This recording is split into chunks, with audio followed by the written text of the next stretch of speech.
Hello,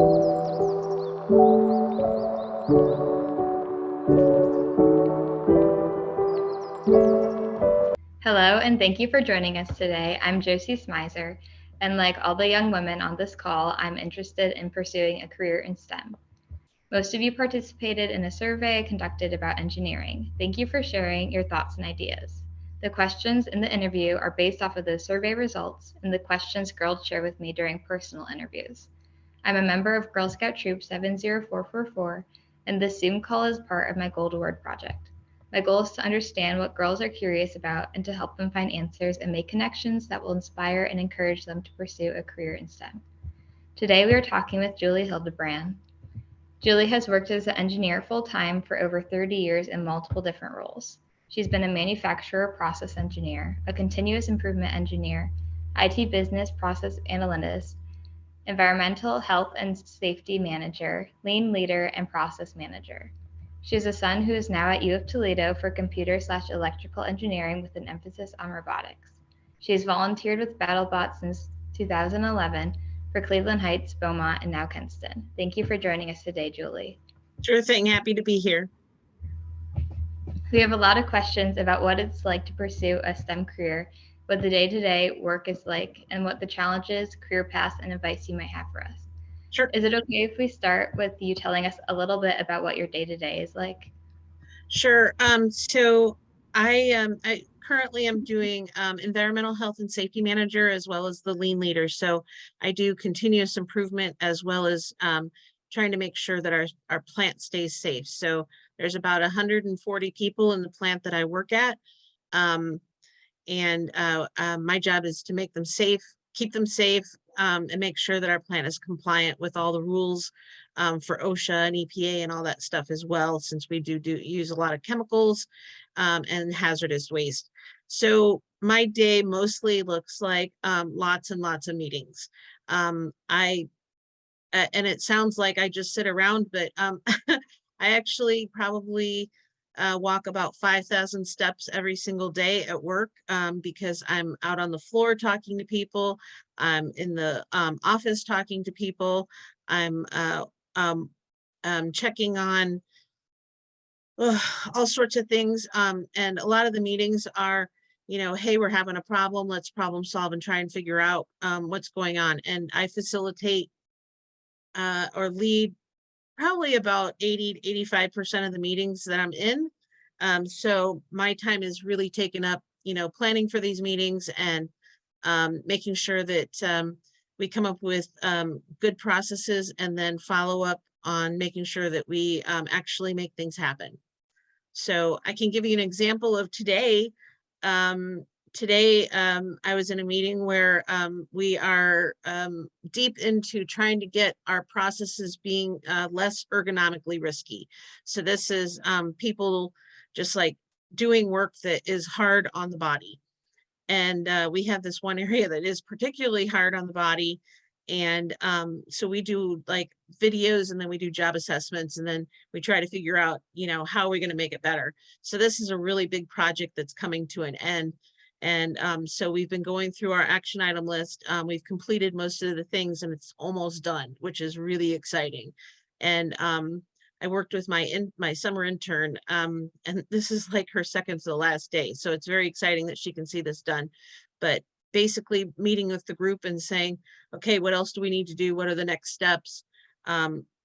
Just wrapping it up. But we've been working on it for 2 months. That's so awesome. Congratulations. Yeah. Thanks. Have you ever, so you've had a lot of different jobs. Have you had any jobs that weren't a great fit? Oh, yeah. Yeah. There are some, and I would say that and I don't know if this is still true, but I'm not willing to risk it myself. I would say that the ones that are in large cities, never a problem. I've not ever had a problem with like, men, with discrimination or anything like that. Ones in small towns, I've had a lot of issues.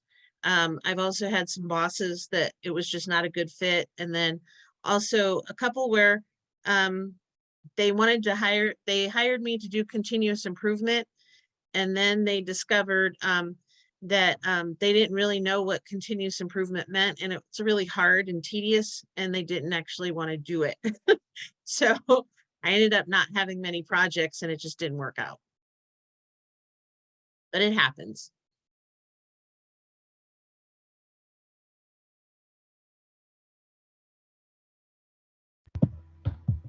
Thank you for sharing that. Yeah.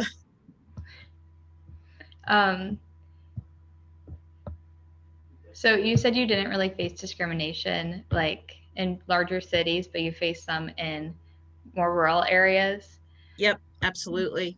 My friends and I, when we first started, we were all young female engineers. We would keep a list of all the really dumb things that people said to us, and really dumb things that they did, and they were almost all in small towns.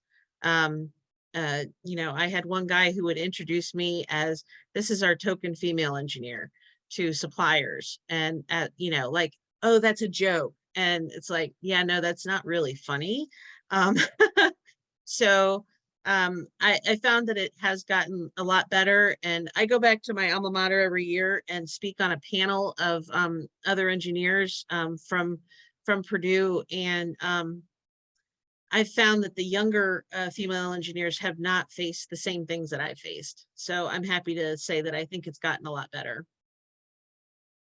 But I will also say that, when you do face discrimination, the best thing to do is you be you, and you do it classily, and people will adjust. Like, they'll get used to you being in manufacturing as an engineer. There aren't that many women in manufacturing still as engineers. And so that was a very odd path, even among engineers.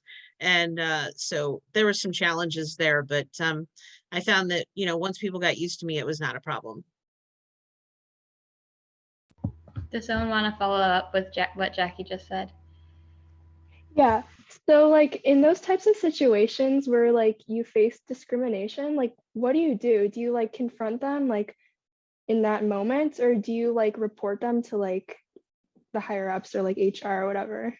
It super depends. I try not to report it to HR, because unless it's really egregious, most people are just, they're not trying to be mean. They're not trying to discriminate. They just don't know, like, they're used to calling women girls. That's just how their verbiage, and so it's just a quick, like, hey, you know what? It'd be great if you didn't call us girls anymore. Like, I've earned the right to be a woman now. So, if you could just go ahead and they're like, oh my God, I'm so sorry. I had no idea. And most of the time it's like that. But you kind of have to pick your battles, like, when the guy who said I was a token, he wasn't a very good engineer anyway. So I just didn't respect his opinion, and I just moved on. It was just like, yep, gonna put it on the list, but whatever. Like, I'm not gonna change him. Okay, thank you. Yep. And going back to the different jobs you've had, how can you tell between like a bad week and a bad project, and in general just a job That that sucks. isn't a good fit? Yeah. So I found that a good portion of the bad jobs are because of bad bosses. So you could move somewhere else in the same company and be okay, but having that particular boss was just a bad fit. And so the difference between like being on a bad project is the project ends, but you're still getting support from, say, your boss. And that makes a huge difference. If your boss is the problem, and I've actually I had a boss recently who was a bully, and he just, was trying to, he just, yeah, he was a bully. He just didn't like me, and I didn't particularly like him either. And in that case, it's like, well, until I find another boss, it's just not going to work.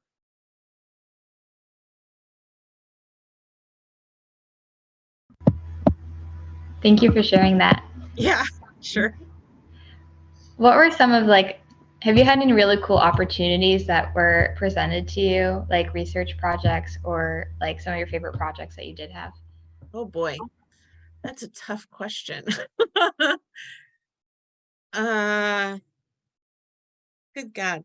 Sorry. I'm trying to think and I'm not thinking of any.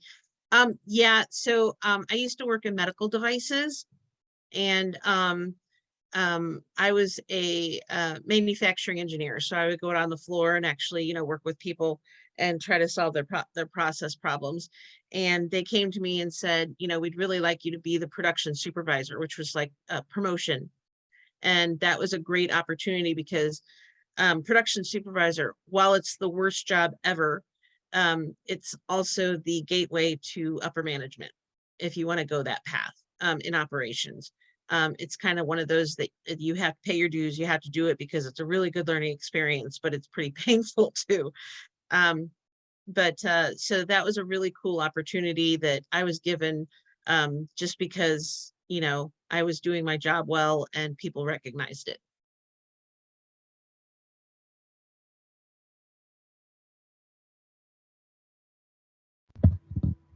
That does sound like a lot of fun. Do you have any advice for how we can maintain balance when we're working and whether we're in school and working or just general? So I will tell you, just be really organized. I keep an Excel spreadsheet that is an action item list that has everything for my life on it. Like I was the team manager for hockey when my son played hockey in high school. I was the team manager for baseball when he played baseball. I'm the head coach for our BattleBots team, and I created the whole thing at Kenston. In addition to, being a mom and, working full time. And the way I did it was being able to, keep everything organized. And the busier I got, the more disciplined I got with that action item list. And I've shown people my action item list and they all go, oh, it seems hard. It's not, it's just, a lot of people keep post-it notes or like several different lists. And the important thing is to keep it all in one place and prioritize it.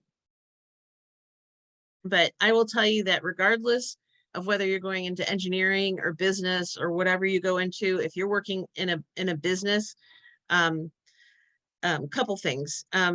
It's much easier to have work-life balance that I've seen at the lower levels. Like once my son was born and he was, 2 or 3, I found that, I no longer want to be in management because there's significantly more travel. There's significantly more hours. And frankly, you only have so much time in your day. There's not enough technology in the world to fix that there is a finite amount of time in your day. And it's important to spend time with your family. And so I took a step back and said, I'm just going to be an engineer and, but you have a lot more flexibility. And nowadays it's even easier because there's so many places that you can work from home, which I never had that opportunity. And it's fabulous. But I also use my phone a lot. Like, I would be at like a baseball game watching my son play, and I'd also be responding to emails. Things like that where you can just get things done, like multitasking.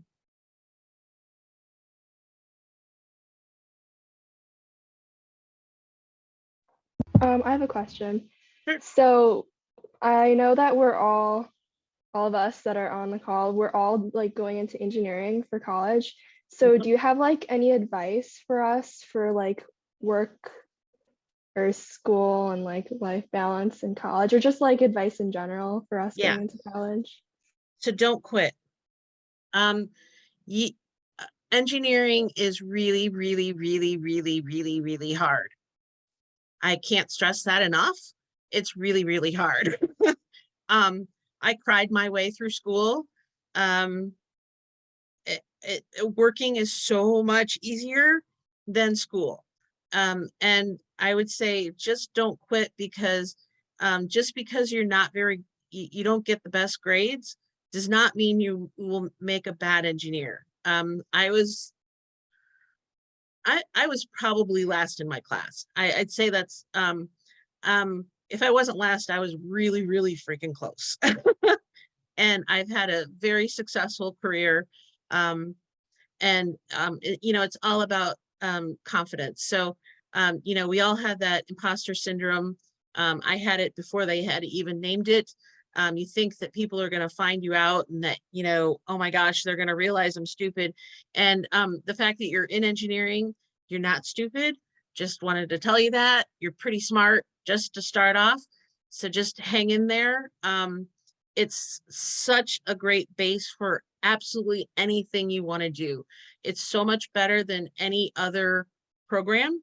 And I super duper, it's still the best thing I've ever done. You can go into anything from having an engineering degree, and it's just fabulous. And I really like that flexibility. Did that answer your question? Yeah, thank you. Okay. I have a question. So when you were looking back at like freshman year of college, is there anything you wish you would have like changed, or anything you wish you would have joined, or anything like that? Yeah, so the biggest mistake I made is that I did not get into a group of students, like a study group. I was so afraid that people would think I was stupid. I had this big problem. That I didn't want to associate with anyone else because I didn't want them to find out that I was stupid. It's a really, really dumb thing. I would have done so much better if I had just formed a study group with other people. You can ask all the questions. The couple times I did work with a group, I'm like, oh, this is great. Like, I understand it now. Like, I wish I would have done that earlier. And I think that's the number one thing that I would have done differently. So you find that other people aren't that much smarter. They're just, you just think they are. So speaking of school, is there anything you were learning in college that you didn't really expect to matter later in life, and it ended up coming back That's in a a good positive question. way? So I thought that when I went through school, this is a long time ago. Okay, I had to take Fortran, and I didn't even understand like the point of it the first time I took it. I ended up taking it twice. And I thought it was the dumbest thing. I thought there's no point in this. And I have to tell you, um, I use that basic knowledge of coding and logic in Excel files like daily now. And so learning how to, the whole language, computer language, like if then statements, do loops. I use those really frequently now. And at the time I thought it was really dumb.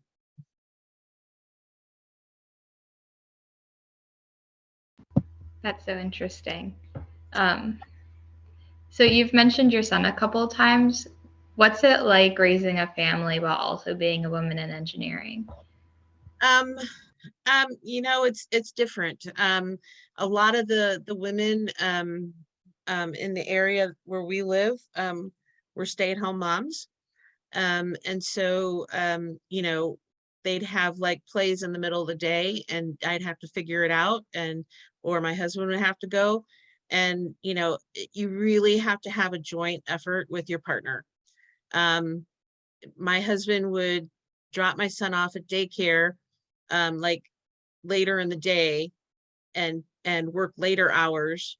and then I would work early hours and pick him up early. So he was only there for, like 6 hours. But I will tell you that daycare taught him a lot of things that he wouldn't have learned if he stayed home with me. Like sharing, taking turns, that sort of thing. So I was always really grateful for that. But I think the joint effort is really important. And just as I said, being organized, and so like you really have to plan a little bit, like how's your day gonna look? You can't just wing it as much.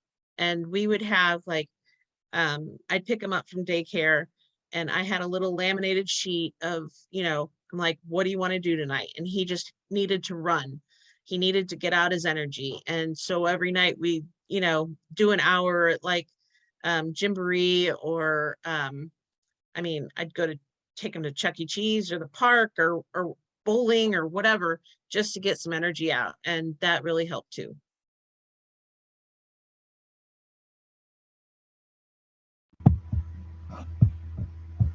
Thank you for sharing that. Yeah. What is your favorite part about being an engineer? Oh, I love the problem solving. I love a messy problem.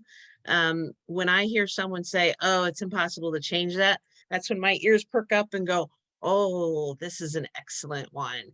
And I just really get excited. So, I've always kind of looked for places that are a little bit messy and need help, because I really enjoy a good problem.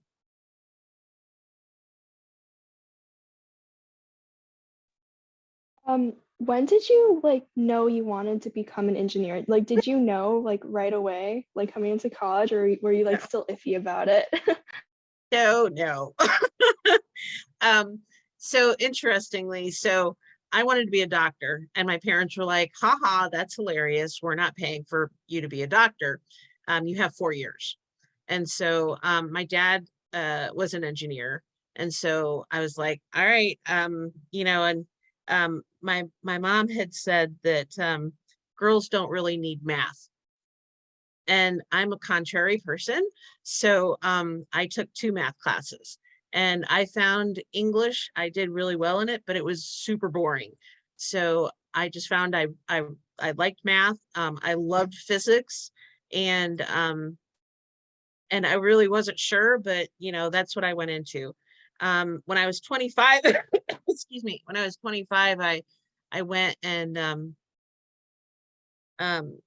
I was like, maybe this isn't for me. Like, I'm just not sure about this. I had been working for like 4 years at that point. So I went to a career counselor, and, they gave me a test and everything. And they're like, well, the last thing you should be is someone in science or engineering. And I'm like, oh dear. Okay. And they said I should go into market research. And Margaret, so I really love data. Like I love data analysis, and I do a lot of data analysis as well. But I couldn't get past like the marketing part. Like I that's not my thing. Like I had worked with the marketing department, and I'm like, this is just not who I am. So I kind of stuck with it, and I just kept trying different jobs until I found what I liked. And I like working in manufacturing, because there's so many problems, and they're so different, and it's never the same any given day. And I get really bored. So I appreciate that it's never the same. But that problem solving piece, that's really key. If you don't get excited about solving problems, you may want to think of something else. But if you really like problem solving, it's a great thing. And again, even if you don't finish an engineer, like if you don't end up working in engineering, you can go back and get a master's in anything. You can become a lawyer, you can become a doctor, you can do whatever just through a master's program at that point. And that base is so powerful, because most people are not actually good at problem solving. And it's a really valuable thing to companies.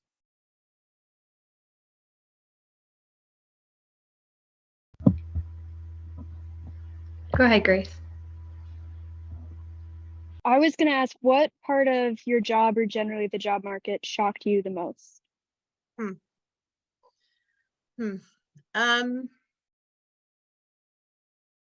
I guess that there are a lot of jobs out there. I remember growing up, my dad got laid off a couple times because he's a civil engineer. And it kind of freaked me out a little bit, like, oh my gosh, maybe this isn't the right path for me. And I got to tell you, I still get recruited all the time. I got laid off once. That was in November, and I had another job by January 9th. And that's with Christmas and, Thanksgiving, when people are not really looking to hire people. And I had several job offers. So I appreciate, actually, I've been laid off twice now because I got laid off during COVID as well. And both times I had another job within 2 or 3 months, which is really powerful. And I really appreciate that. Was there anything that like you think helped you stand out to new like people looking for jobs? I don't know the right word, but yeah. Yep. So I think the most important thing in interviews is that if you can actually communicate.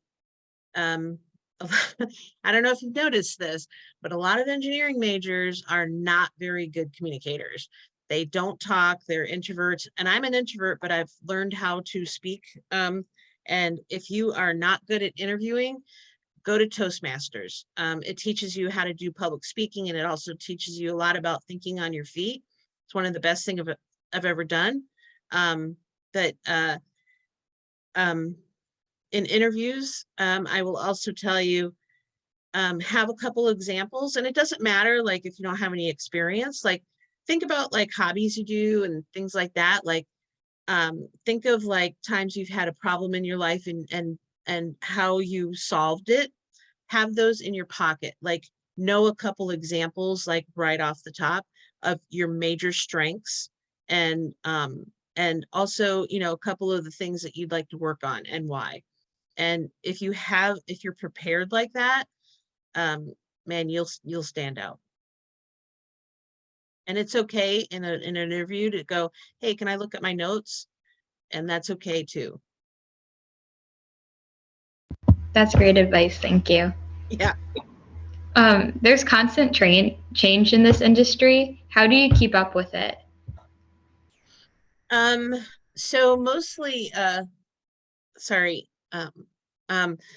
mostly it's within the current thing that your current job. So they'll give you training in whatever you need to know about. If you want to learn things outside of your current job, like I wanted to get a black belt certification in Lean and Six Sigma. You have to go to, then you have to go to some of the different, like American Society of Quality, American Society of Mechanical Engineers. So, if you want to keep in those kinds of things, and learn more, you can join some societies. I never felt like that was my path. Like, I'm a horrible networker because I am truly an introvert. I'm very extroverted in my job, but I'm not good at, like, going up to strangers and going, hey, how you doing? Let me tell you about myself, or let me have a conversation with you. Like, that's not my thing. But most companies will provide a lot of training as well.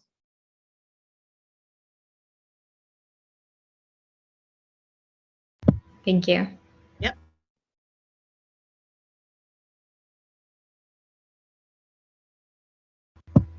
So you've lived around here for most of your life. Where else, like, did you travel for work at all, and where have you gone? Yeah, so I grew up in Florida, and then I went to Indiana for school, and then I moved to Cleveland when I was 21 and got married, and so we've been here ever since. But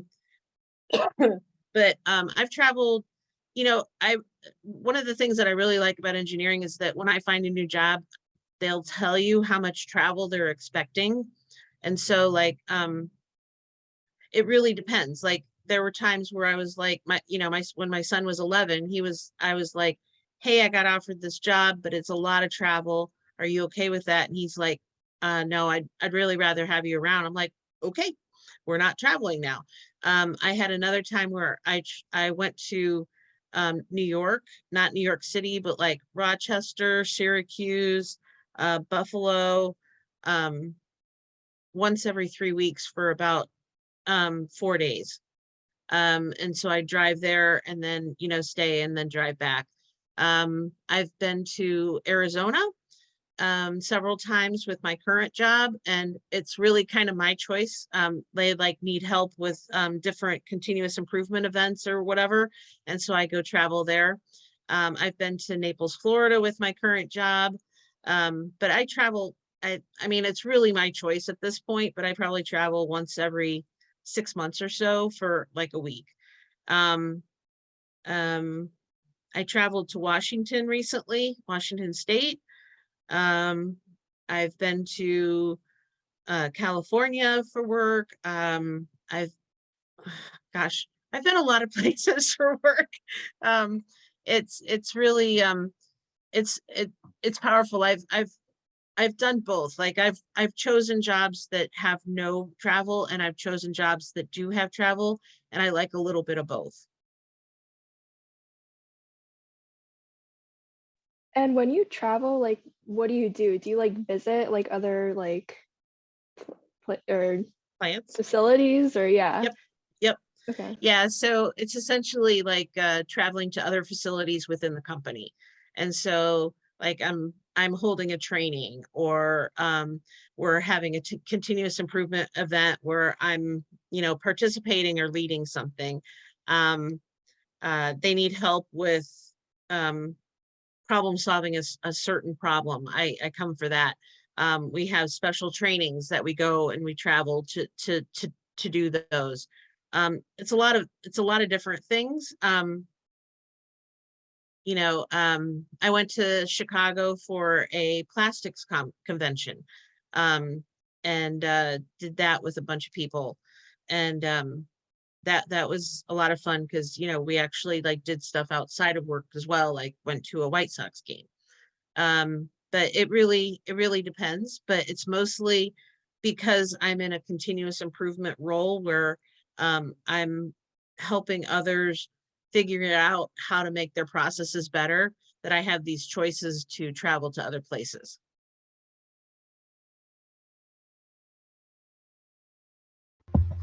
If we go back to schooling for a second, Yep. would you recommend studying something generic, kind of like mechanical engineering, or something more specific like additive manufacturing?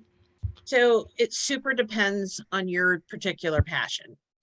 If you don't really know what you want to do, I would stick with generic, because like I have a mechanical engineering degree. It's very much like an industrial engineering degree, which is very much like an electrical engineering degree. And frankly, they don't hire mechanical, they hire engineering. So as long as you have that engineering part of your degree, you can pretty much do most jobs. Now, if you love, chemistry, and you're really passionate about chemistry, you may want to think about doing chemical engineering, or, you're really passionate about nuclear power, maybe nuclear engineering. But for the most part, I would say I wouldn't worry about it as much. And the panels I've been on, other women have said this exact same thing. It really doesn't matter which one you go into. It matters about that engineering at the end of it. That's so interesting. Thank you. Does anyone have a response or question to follow up?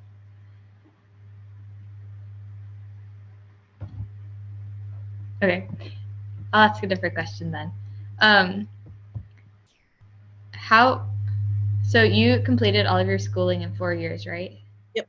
Well, and then I got an MBA later. Okay. What prompted you to get that MBA? at the time, I wanted to be a manager. This was what I call BJ, before Jason, before my son. So I was pretty ambitious at the time and wanted to become like an executive and whatever, a CEO and all that stuff. So I really wanted to do that. And so that's what made me decide to get my MBA. I will say, compared to engineering, it was super easy. It was just more tedious than anything because I was also working full time, and I would not recommend it while having a child. This was before I had a child, so it was much easier, but I went to work. I drove to downtown Cleveland, to Cleveland State. I went to classes for 4 hours. I came home, I did the homework, I went to bed, I got up, I went to work. It wasn't hard, but it was time consuming. I will say that I don't know that I learned a ton. I put some names to things, that I had already seen because I had been working for like 5 years at that point. But it's really good on the resume. Like it's gotten me a couple jobs just because I had it on my resume.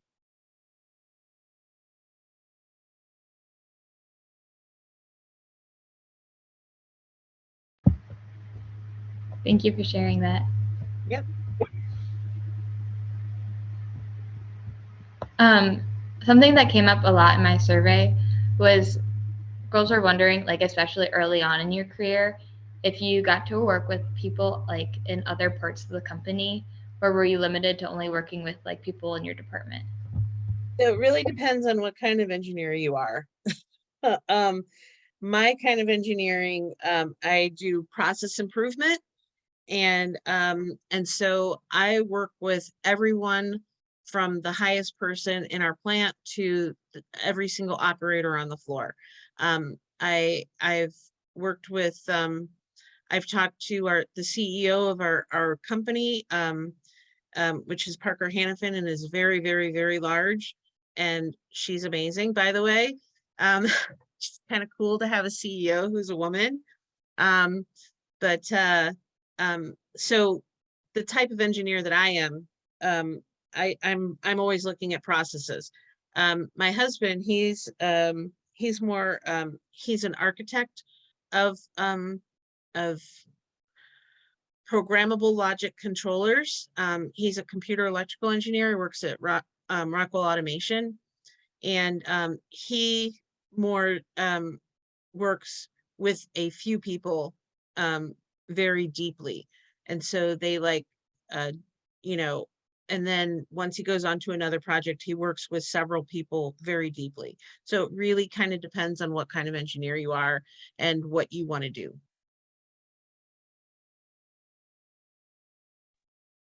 When you like first came out of college, like did you have a job like lined up from like internships and stuff? You Yep. did? Okay. Yep. So I had 3 different internships when I was in the summer.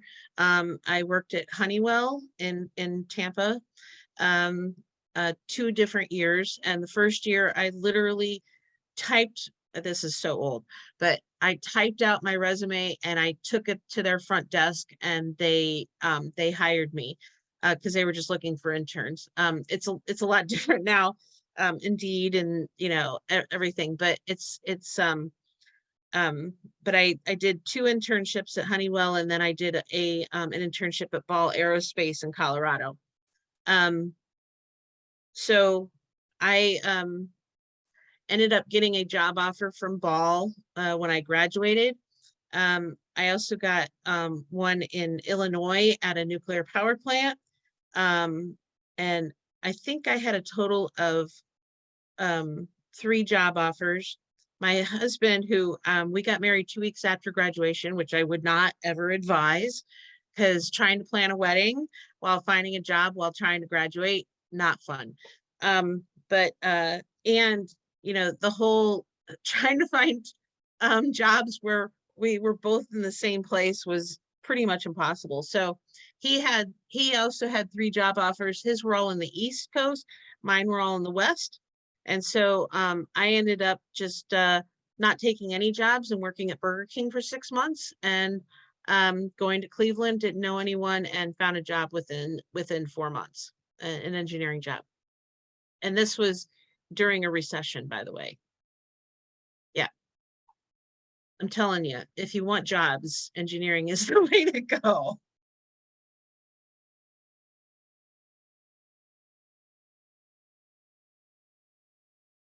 Also, I will tell you in interviews, make sure and smile.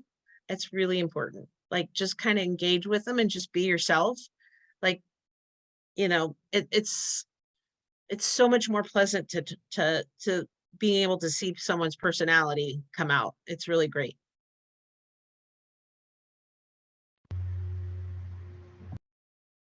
Thank you for your advice. Madison, do you have a question? Yeah. I was just gonna say, this isn't really relating, but while you were in schooling, was there any like extracurriculars you were in, or any like clubs? Almost none. I struggled to graduate. I was in one club, and we met probably once a week. If you can manage it, I would highly recommend it. I just could not manage it myself. I found engineering extremely hard, and that was really taking up all my time. But you know, when we look at resumes, I would much rather have a person who had a lesser GPA and had other interests and were more well-rounded. Like I can, you know, I can kind of see them communicating and being able to work on a team, because working on a team is extremely important. Versus someone who has straight A's, but really can't communicate or no evidence of it.